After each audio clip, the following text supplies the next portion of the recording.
Então, nós vamos começar o nosso estudo de hoje, dia 4 de setembro. E nós vamos começar um livro novo, que é um livro mediúnico, um livro chamado Cidade dos Espíritos, do médium Robson Pinheiro, pelo espírito Ângelo Inácio. Esse livro ele vai ser trabalhado nas próximas 3 semanas, nessa e mais 2, né? Os próximos 2 domingos. Ele faz parte de uma trilogia desses autores, chamada Os Filhos da Luz, que compõe essa série, esse livro, Cidade dos Espíritos. O livro seguinte chama Os Guardiões, e o terceiro livro que fecha a trilogia chama Os Imortais. O foco dessa trilogia, né? Eu vou falar um pouco sobre a trilogia em geral, sobre o livro em geral, e depois eu apresento como é que nós vamos tratar esse livro, que eu vou usar uma abordagem um pouco diferente. Eu não vou seguir a ordem do livro, até porque eu imagino que se eu fosse seguir a ordem do livro, eu não conseguiria falar em 3 semanas. Então, precisaria de mais tempo. Ele vai e volta em vários momentos, né, de temas. Mas o livro em 3 semanas vai ser só Cidade dos Espíritos ou todos? Só Cidade dos Espíritos. Só Cidade dos Espíritos. Então, vai ser este primeiro livro em 3 sessões. O foco da trilogia seriam os guardiões, né? Essa classe de espíritos considerada os guardiões. Então, trabalha quem são os guardiões e o que eles fazem, trabalha muito o dia a dia dos guardiões e também alguns conceitos e ideias que eles utilizam no dia a dia deles, mas que são desconhecidas do mundo encarnado. Ou pelo menos eram desconhecidas até estarem no livro. Tem muito conceito novo, não só nesse livro, mas em outros livros desses autores, né? Que tem livros que são anteriores a esses, tem livros, né, tem série de livros que vêm depois desse e tem séries acontecendo ao mesmo tempo. Então tem vários assuntos e vários livros e os assuntos e as novidades são apresentados praticamente em todos esses livros. Tem alguma coisa diferente, alguma coisa que não era tratada, e a proposta, de certa forma, é isso mesmo, trazer assuntos novos também, né, na proposta desses autores. Então, basicamente, para dar uma introdução de quem são os guardiões, pode-se dizer que os guardiões são uma classe de espíritos que é especializada para atuar na defesa, e aí tanto defesa no mundo espiritual quanto defesa de encarnados, de algum trabalho que seja relevante para a espiritualidade, mas que esteja sujeito a ataques de espíritos não tão bem intencionados. E também, além da defesa, eles interferem em planos de espíritos que sejam contra a política do Cristo, na casa desses espíritos, né? No habitat onde eles estão mais habituados a viver, que no caso desses espíritos está além do umbral, né? São nas zonas que estão abaixo do umbral, que eles chamam de zonas abismais.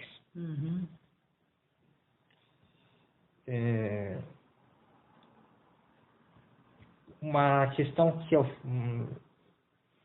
faço questão, de certa forma, na apresentação de adaptar, é que o livro ele tem, ao longo, não só essa série, mas toda a série desses autores, eles apresentam de uma forma muito maniqueísta, muito firme, de o bem contra o mal. Eles colocam sempre essa definição. E, de certa forma, o jeito que eles apresentam pode ser considerado um jeito violento. Então, para não ficar contraditório com tudo que a gente vem estudando aqui, com todos os outros autores e com todas as outras propostas que a gente tem trabalhado, eu vou tentar colocar as coisas não da forma dura e violenta que ele apresenta. Né? Em alguns momentos, inclusive, algumas narrações poderia ter considerado um livro de ação, né? Porque tem ação no livro. É uma narrativa que tem eletrizante, é um bom termo. Eu não li ainda, mas eu imagino que deva ser, ouvindo tua fala, eu imagino que deva ser alguma coisa tipo o Tambores de Angola. Isso. Né? Não, mas mais ainda. Porque Tambores de Angola ele está só retratando. Ele está destruindo uma central do mal, né? Mas é daquela linha. Tá, então eu não li Tambores de Angola. Eu acho que é mais de Legião. Ainda estamos na fase descritiva da coisa aqui, no começo dele é assim. Pelo que o Paulo está falando de ação, eu imagino que seja alguma coisa parecida com Tambores de Angola. Na verdade, esse livro é o que tem menos, dos três, é o que tem menos ação, tem mais descrição mesmo. E até por isso que eu fiz essa divisão, né? A divisão das 3 sessões seria apresentar nessa primeira sessão, que é hoje, a cidade de Aruanda, que é a cidade dos Guardiões. Na semana que vem, que seria a segunda sessão, apresentar a vida em Aruanda, um pouco da trajetória do Ângelo Inácio, né? Da descoberta dele de Aruanda, ele chegando a Aruanda, e os personagens do livro, que de certa forma também são os personagens da trilogia. Fez da própria divisão dos personagens que eu pensei, vai privilegiar a trilogia como um todo e não só o Cidade dos Espíritos. E na terceira sessão falar exatamente dos Guardiões. Como eu falei, não vai ser uma ordem cronológica do livro. Para fazer esses temas, a gente salta um pouco os capítulos, especialmente nessa primeira descrição das cidades, para juntar uma descrição coerente. Fui puxando elementos de vários capítulos para construir uma imagem de Aruanda. Então, começando a sessão de apresentação de Aruanda. Como é a cidade de Aruanda? É uma cidade espiritual que fica a 500 quilômetros do solo terrestre e tem a dimensão da Grande São Paulo. Assim, o tamanho dela, espacialmente, é o da Grande São Paulo. Só que moram menos espíritos que na Grande São Paulo. Existem 10 milhões de habitantes permanentes, mais 5 milhões de habitantes que são itinerantes. Agora você pode imaginar, por que uma cidade dessa teria espíritos itinerantes? Por causa da vocação da cidade. Aruanda é basicamente uma cidade de estudos. Ela é dedicada principalmente a estudos. E os 5 milhões de espíritos itinerantes estão lá estudando. Intercâmbio. Inclusive uma bolsa. Outras uma bolsa palavras, de estudos. Inclusive outras palavras, né? Exatamente. É a Harvard do plano da espiritualidade. Então eu separei essa apresentação basicamente o que tem em Aruanda. Né? Aruanda, como eu comecei pelos estudos, é um lugar que tem 3 universidades. Essas 3 universidades, elas abrangem todos os campos de conhecimento. De certa forma, ele fala que o espírito que vai para lá estudar, ele pode tanto desenvolver coisas que ele já vinha estudando aqui, ou que ele já tem conhecimento técnico aqui, ou coisas novas para serem aplicadas no futuro, em encarnações futuras, ou coisas para serem aplicadas na vida espiritual, muito amplo. E uma coisa que é interessante, essas universidades funcionam o tempo todo, 24 horas por dia, 7 dias por semana. Tá bem fácil, né? E há um parênteses, ainda fala, funcionam 24 horas, né, 24 por 7, assim como todos os serviços de Aruanda funcionam 24 horas por dia, 7 dias por semana, o tempo todo. Mas antes que haja qualquer tipo de acusação contra leis do trabalho e tal, a maneira, né, de se reenergizar e se alimentar é bastante diferente. Então é toda uma outra, possivelmente o Paulo vai falar, toda uma outra economia, né, uma outra maneira de funcionar. A questão é mais como uma facilidade do que uma obrigação de que as pessoas que trabalham lá, por exemplo, tenham a obrigação de estar lá às 24 horas por dia, 7 dias por semana. O aspecto de Aruanda como cidade, ela tem uma área central que é mais urbana e uma área periférica que integra construções com a natureza. Mas tanto a área urbanizada quanto a área mais natural, elas demonstram planejamento urbano. Tudo mostra um bom gosto e harmonia, obedecendo a um planejamento. Não tem, digamos, habitações precárias em Aruanda. O método de construção que eu utilizo, na verdade, é manipulação de energia. Tanto que eles descrevem a matéria como luz coagulada. E essa manipulação, ela faz as construções assumirem formas diversas, tanto em formas de aparência, de geometria, de arquitetura geométrica, quanto em relação a materiais. Então, essa luz coagulada ela pode ser transformada numa construção de concreto, ou de madeira, ou de cristal, ou de pedras preciosas, ou até mesmo de matérias que são tão sutis que não são conhecidas no plano físico encarnado. Então, é bem variado nisso e vai da habilidade de manipulação de energias da pessoa que constrói. Tem uma variação muito grande, assim como a própria cultura, como tem uma diversidade de cultura muito grande na cidade, também tem uma diversidade de construções que refletem essa diversidade de culturas e etnias. E no entorno da cidade,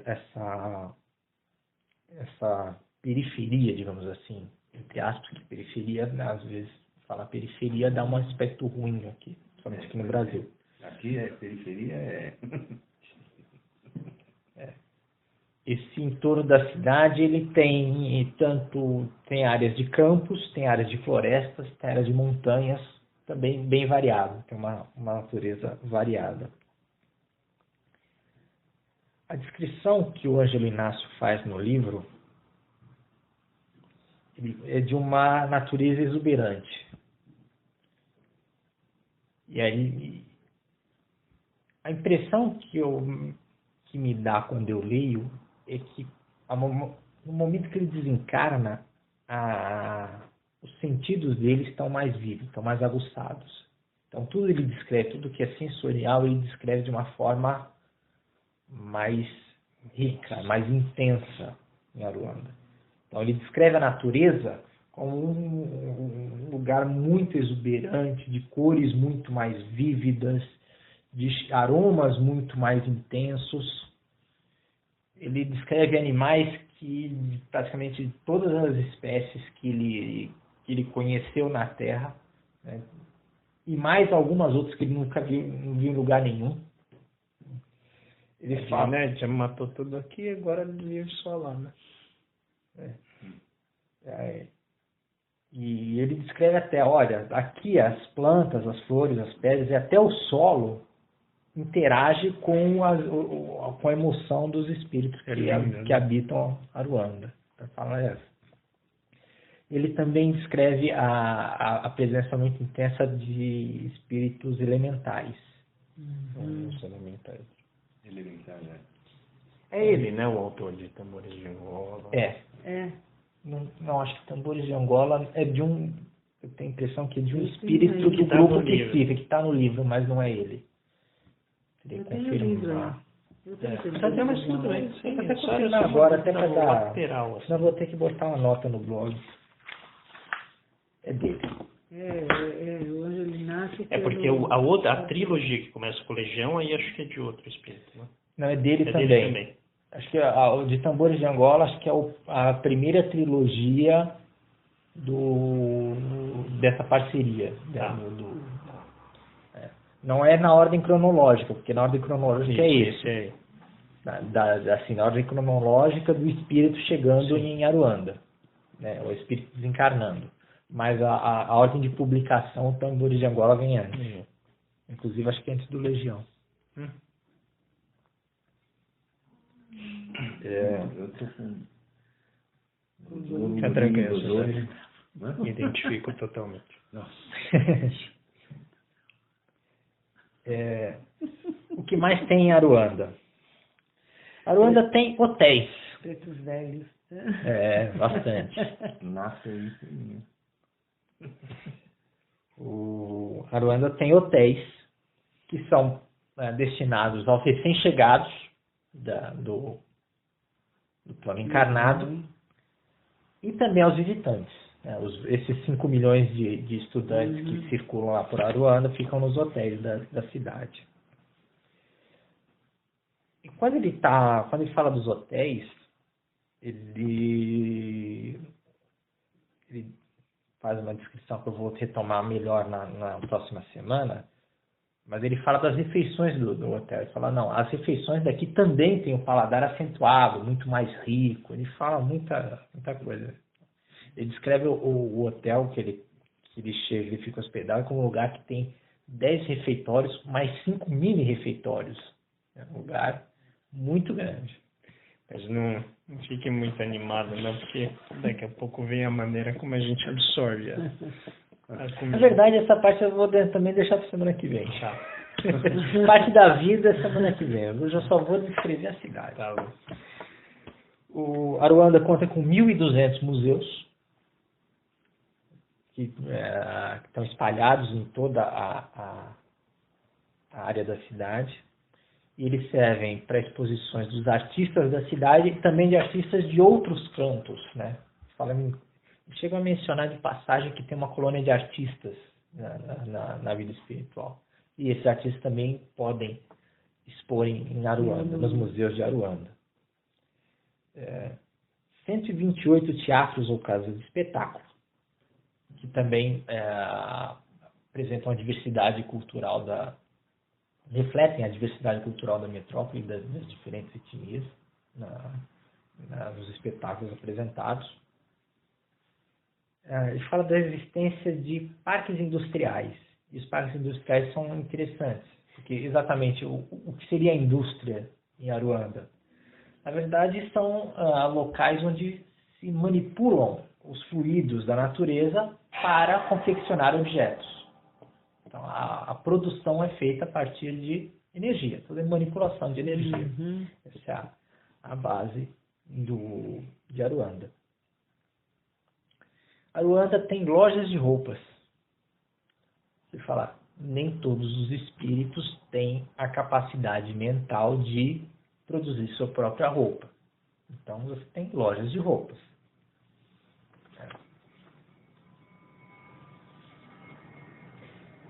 Que só vai falar isso? Por enquanto, só vou falar isso. Não, mas fala que você vai falar na semana que vem? Semana que vem. Tá. Tudo para deixar mostrando. Não, só o pessoal não achar que é um esquema soviético, né? De tudo roupa cinza. Não acredito que não deva ser. Não, tem todas as cores, meu Deus. Tem todos os... Não, pode interromper, ou Não, pode estar assumindo intervenções. Não, é só para saber, na semana que vem você vai abordar com mais detalhe. Tá. Na semana que vem eu abordo porque é parte da vida, a vida prática. Então vai. Acho legal essa divisão que o Paulo fez. Não, é muito boa. Eu gosto de anotar que eu estou prestando atenção. Aruanda tem uma vida social e vida noturna agitadas. Então, você menciona que tem bares, tem cafeterias, tem festas, tem casas noturnas. tem todo esse aparato de lazer em Aruanda, fora os outros que eu já mencionei, fora museus e teatros e outros elementos, bibliotecas que também tem bastante. Não mencionei, ele não cita em nenhum ponto quantas bibliotecas tem, mas parece que tem bastante. Vai ter gente aí que vai querer acelerar a existência para chegar logo lá. Uma coisa que eu observei é que o livro não menciona se tem restaurantes. Eu imagino que tenha, mas ele não menciona. Se tem hotel, deve ter restaurante. Isso é verdade. Bom, se tem bar, porque não teria restaurante? Ele fala que nos bares tem todas as bebidas que se encontram no plano físico, só que as bebidas não têm álcool. Mas as bebidas estão lá e o paladar é o mesmo. A sensação deve ser a mesma, né? Só que não provoca os mesmos efeitos, né? Ou provoca sem os danos, né? Vai ficar só com a parte boa da bebedeira. Exato. Mas hoje eu vou só deixar mencionado que é sujeito a controle de consumo. Olha, Paulo, eu vou dizer, está sendo bem uma provação, assim, tudo isso. Você está provocando a gente e dizendo, criando esse suspense. Semana que vem eu falo. A gente está trabalhando bastante a autocompensação. Obrigado por isso. Sabe que eu não sou ansioso por natureza, então geralmente eu não trabalho pensando nos ansiosos. É um problema isso, às vezes. Não, mas está sendo bom. Não, até é sempre um exercício. Eu vou chegar em casa e vou terminar de ler os 2 outros. Está tendo esse efeito. Pois é. Eu vou roubar esse do Essa é a vingança superior do Paulo sobre mim. Mas o controle de consumo eu vou explicar melhor também na semana que vem. É bem legal. Uma coisa que ele menciona é que não tem cigarro. Tem as bebidas, tem comida, mas não tem cigarro, que causava problemas na convivência e foi abolido por meio de plebiscito. Plebiscito, há 150 anos atrás, decidiu-se abolir o cigarro. Interessante esse detalhe do plebiscito, né? Ele não foi... Ele foi abolido de cima para baixo. Você já leu isso? Não chegou nessa parte? Ele não foi decidido, o diretor, o colegiado chegou e decidiu abolir. Foi decidido de uma forma democrática. Você vai falar mais sobre isso também na aula que vem. Na verdade, a direção eu vou falar nessa aula, no final.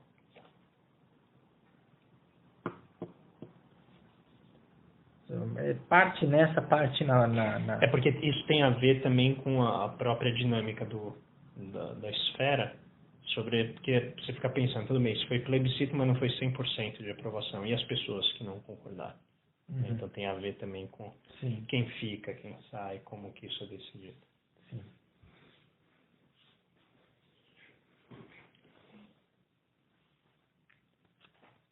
Tem locais que são destinados especialmente ao intercâmbio de culturas. Como eu já mencionei, tem várias etnias, pessoas de várias culturas diferentes. Tem locais que são destinados especificamente para esse intercâmbio das diferentes culturas. Mas não há templos religiosos. Uhum. Então, de certa forma, você não tem uma estrutura de cultos formais, mas não que não tenha religiosidade. Geralmente, as manifestações religiosas que acontecem em meio à natureza. Né? Então, você não tem um templo, uma igreja, mas tem a religiosidade expressa junto à natureza. A parte mais bonita que eu acho. Que a maneira retrata. Legal. Lembra muito a figura que eu tenho do Daime. Não sei se é a mesma linha, mas a figura assim, de você estar muito próximo da natureza, celebrar os elementais, né, dessa forma. Bem interessante mesmo. É muito bonito mesmo. Inclusive, é um livro que em vários momentos o Angelino Inácio ele descreve que se emocionou conhecendo, né, descobrindo as coisas de Aruanda. Ele manifesta, né, essa emoção quando ele descreve. Aruanda tem um aeroporto. Você pode imaginar, por que você precisa de um aeroporto numa cidade espiritual? Voltar, né? Mas é interessante porque mesmo volitando para quem desenvolve, e não são todos que têm isso desenvolvido lá, né? Não são todos habitantes, é longe, 500 quilômetros acima daqui é longe. E os aeroportos... Tem uma razão para ser. Tem. E esses aeroportos são justamente para você ir para outras cidades ou para outras dimensões, tanto acima quanto abaixo. E além do aeroporto, tem aeronaves de todos os tamanhos, inclusive do tamanho de carros. Os carros são flutuantes. Tem roda. Igual o nosso lar. Inclusive menciona, né, o Aeróbus. Menciona Aeróbus, né? menciona A moça, qual que é o nome dela? A espanhola lá? Consuela. Esse nome horrível. Ele fala, né? Esse nome horrível, Aeróbus. Exatamente.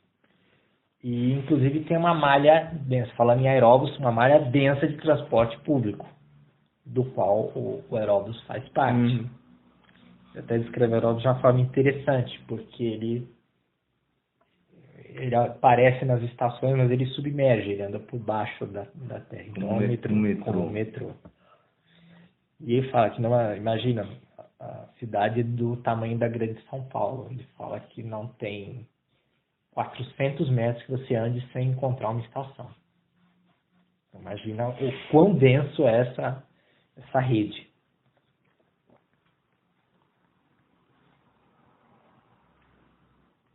A medicina de Aruanda é considerada uma medicina energética ou psicossomática,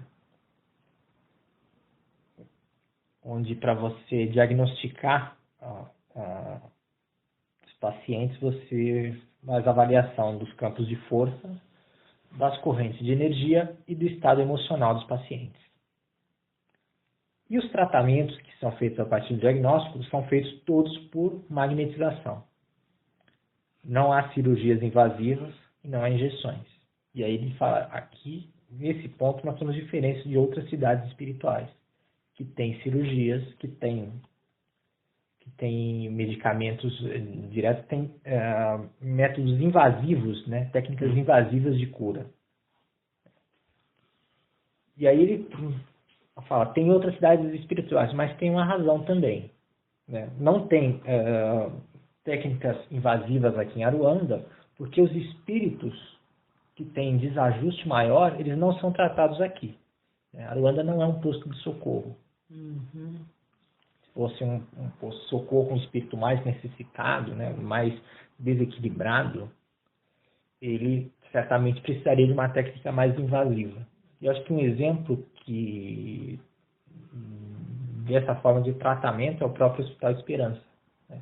Quando no livro da Irmã do Folheiros de Esperança, ela fala em alguns momentos de espíritos sofrendo cirurgias, né, nos tratamentos.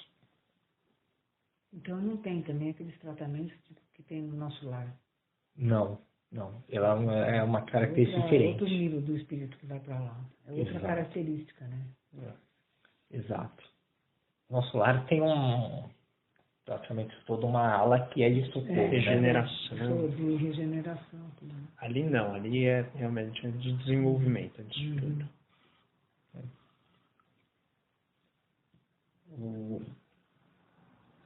Da mesma forma que não tem tratamentos invasivos, ele tem hospitais. Só que os hospitais geralmente não têm internados. Os espíritos vão para tratamento, mas poucos casos ficam internados nos hospitais de Aruanda. Hospital Dia, né? Hospital Dia. E, em geral, por magnetização. Tem uma parte da semana que vem, da vida do Ângelo Inácio lá na chegada, eu comento um pouco do tratamento.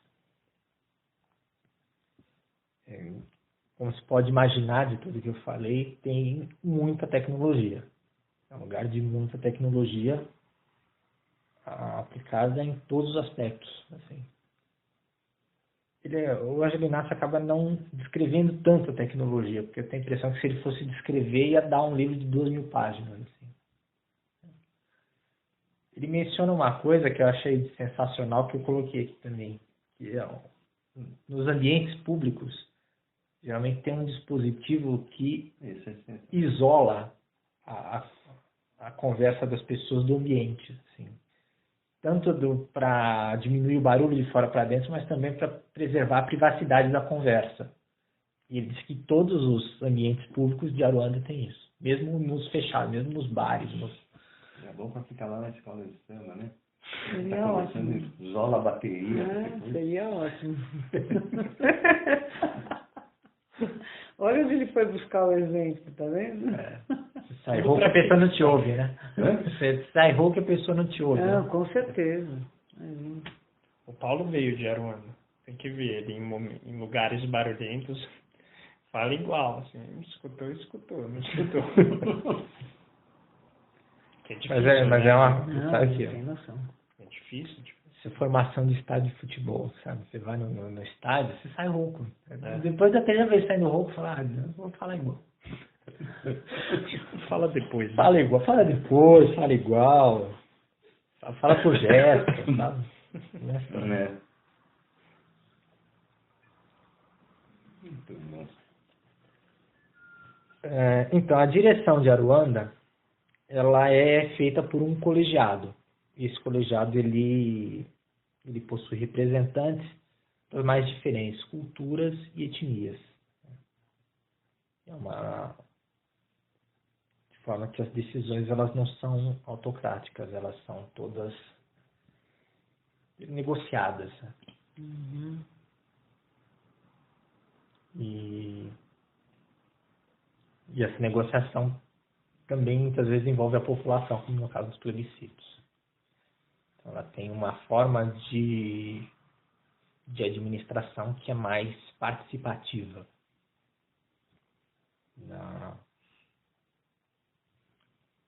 pelos seus habitantes, pelos interessados, né? Eu diria não. Para nós aqui, uma utopia. Pelo menos por enquanto, né? Quem sabe no futuro. Quem sabe daqui a 500 mil anos? A gente sempre sonha, sempre tenta fazer alguma coisa micro, né? Um micro exemplo dessas coisas que às vezes podem se multiplicar. E uma questão interessante que é relacionada à defesa de Aruanda,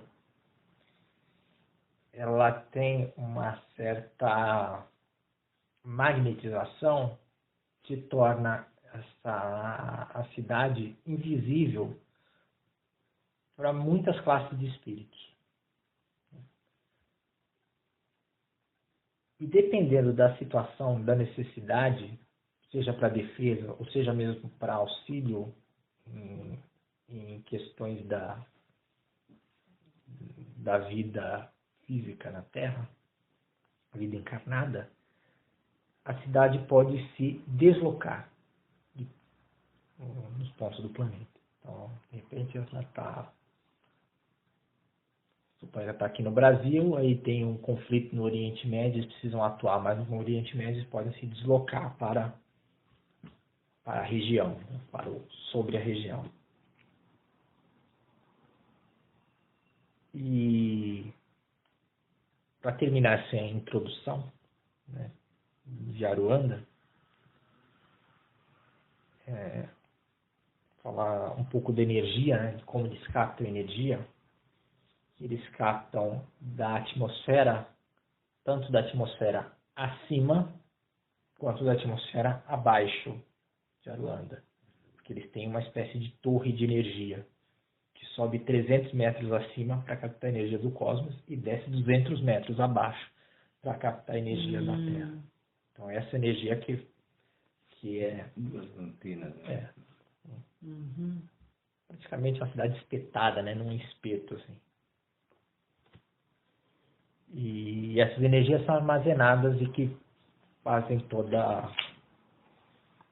essa construção funcionar na prática. Então, essa é a descrição da cidade de Aruanda. E a ideia é, na semana que vem, trabalhar como é a vida em Aruanda, na prática, e contar mais a experiência do Ângelo Inácio, de como ele narra a chegada dele, de como foram os passos, as descobertas. E também as várias nuances que tem na vida espiritual de Aruanda que certamente eu particularmente não imaginava que teria na vida espiritual. A gente se manteve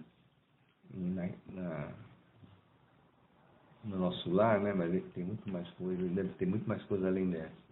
Com certeza. Com certeza. Acho que o nosso lar foi escrito num momento ainda de firmamento, né, da doutrina no Brasil, e esse aqui já vem no momento onde tem bem mais abertura, né? Então acho que aqui depende daquele conhecimento lá, porque senão seria um choque tremendo. Isso. Né? Porque ele já encontra uma outra população brasileira para receber essas mensagens. Capaz de dar um entendimento, mas ele está meio... Ainda assim, eu acho que ele coloca coisas que geram um pouco de controvérsia aqui. Mas se você ler com cuidado, eu acho que principalmente na parte da vida vai ficar mais evidente. Né? São coisas que até pela própria estrutura católica que o espiritismo se envolve inicialmente, ainda existe muito essa ideia platônica, né, de que lá tudo é o perfeito e aqui é uma cópia imperfeita. Quando na verdade ali é apenas um plano, né, que está em outra dimensão, mas tem grande parte dos traços que a gente tem aqui, só não vai ter algumas qualidades, alguns efeitos, né, que a Terra acaba tendo, acho que até de impurezas, mas não tem muito essa noção lá de perfeição. Não, é só um outro plano. Tem um funcionamento energético. E o que eu acho que eu não sei se eu estou correto, mas o que eu acho muito interessante, e eu talvez colocaria esse como um traço importante a destacar, é a questão dos resíduos. A maneira como ambientalmente aquele plano processa os resíduos. Então, o que o planeta Terra ainda não conseguiu fazer, a humanidade não conseguiu fazer? Estabelecer uma relação com a natureza que não envolva uma transformação radical dos componentes naturais, de maneira que quando você os devolve à natureza, eles causem uma transformação que é hostil ao homem, né? E hostil à própria natureza. Então, lá a transformação ela não é disruptiva. Ao contrário, né? O homem ele está mais envolvido, o homem e o espírito, né? Os espíritos estão mais envolvidos ou proximamente na dinâmica natural. Aqui parece que a gente, né, se distingue um pouco dela, um pouco não, bastante, e acaba transformando de uma maneira que não é harmônica. Né? Sim. Esse é o ponto. Vamos dizer que eu não falei nada da semana que vem, é um dos pontos-chave para você ser morador de Aruanda, essa integração e respeito à natureza. Essa predisposição, né, de você. Uma cidade ecológica. Eu queria só fazer uma observação. A primeira estrofe do hino da Umbanda se refere a Aruanda. Né? Até pus aqui para não esquecer. Não vou cantar porque eu sou muito desafinada. Mas o hino da Umbanda começa assim: reflete a luz divina em todo o seu esplendor. Vem do reino de Oxalá, onde há paz e amor. Luz que reflete na terra, luz que reflete no mar. Luz que vem lá de Aruanda para tudo abençoar. Você cantou, você sabe, né? Não, Foi melódico. Mas eu acho muito... Porque quando o Zé falou Aruanda, mas tem um ponto que eu tenho certeza que eu sei. Eu fui buscar lá na minha cabeça. E tem vários pontos de pretos velhos, né? De chamadas e de subidas de preto velho que chamam Aruanda, né? Apesar de ter diferentes etnias, e ele descreve praticamente todas as etnias como representadas em Aruanda, ele descreve que a maioria dos habitantes são negros. Né? E tem muitos pretos velhos. O João é um preto velho. É a cidade dos pretos velhos.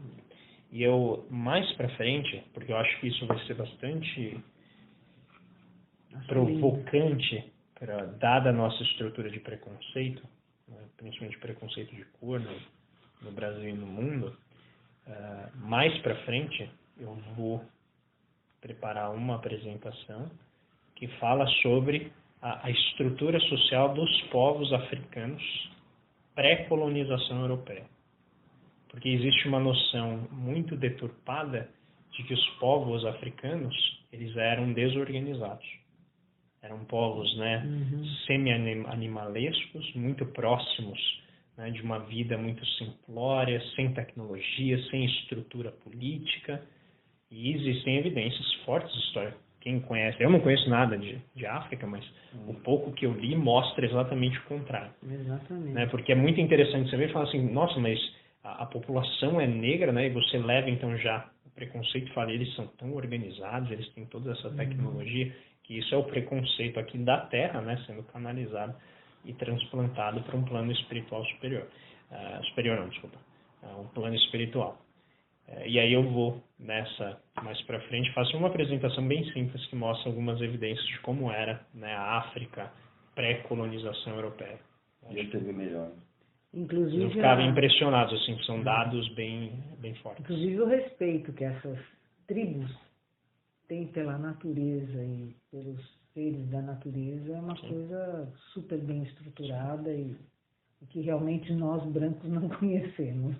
Não, inclusive a ideia de que a gente chamar de tribos, ela é historicamente um preconceito.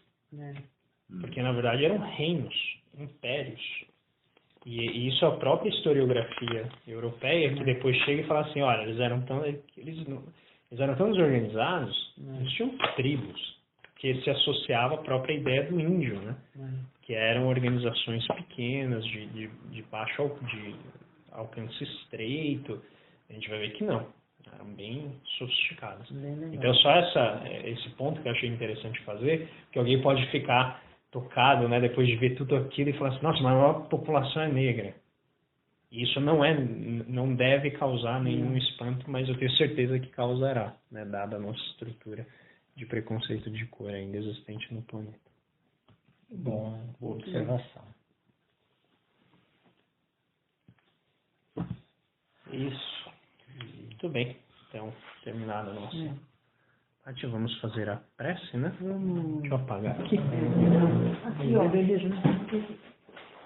Vamos... Eu acho que a gente podia mentalizar a Cris, né? Pedir proteção para ela, para que ela saia dessa crise e se recupere.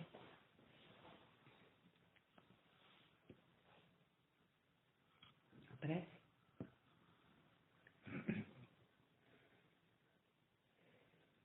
Obrigado, Senhor, por essa reunião. Obrigado, Senhor, por termos o Evangelho em nossas mãos. Obrigado, Senhor, por podermos compartilhar desses conhecimentos. Peço proteção para os nossos lares, para os nossos irmãos que não estão aqui. Peço uma vibração especial para a Cris, para que ela consiga superar essa crise na qual ela está e volte a trabalhar normalmente e continue as suas tarefas.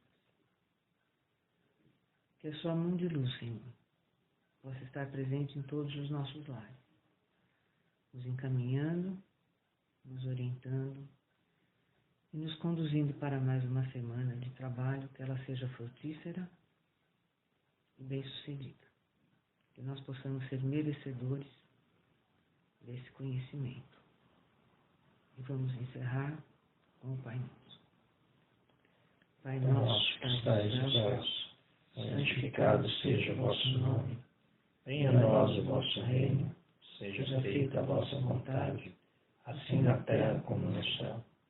O pão nosso de cada dia nos dai hoje. Perdoai as nossas dívidas, assim como nós perdoamos os nossos devedores. E não nos deixeis cair em tentação, mas livrai-nos de todo mal. Que vosso é o reino, o poder e a glória para sempre. Em nome de Jesus Cristo.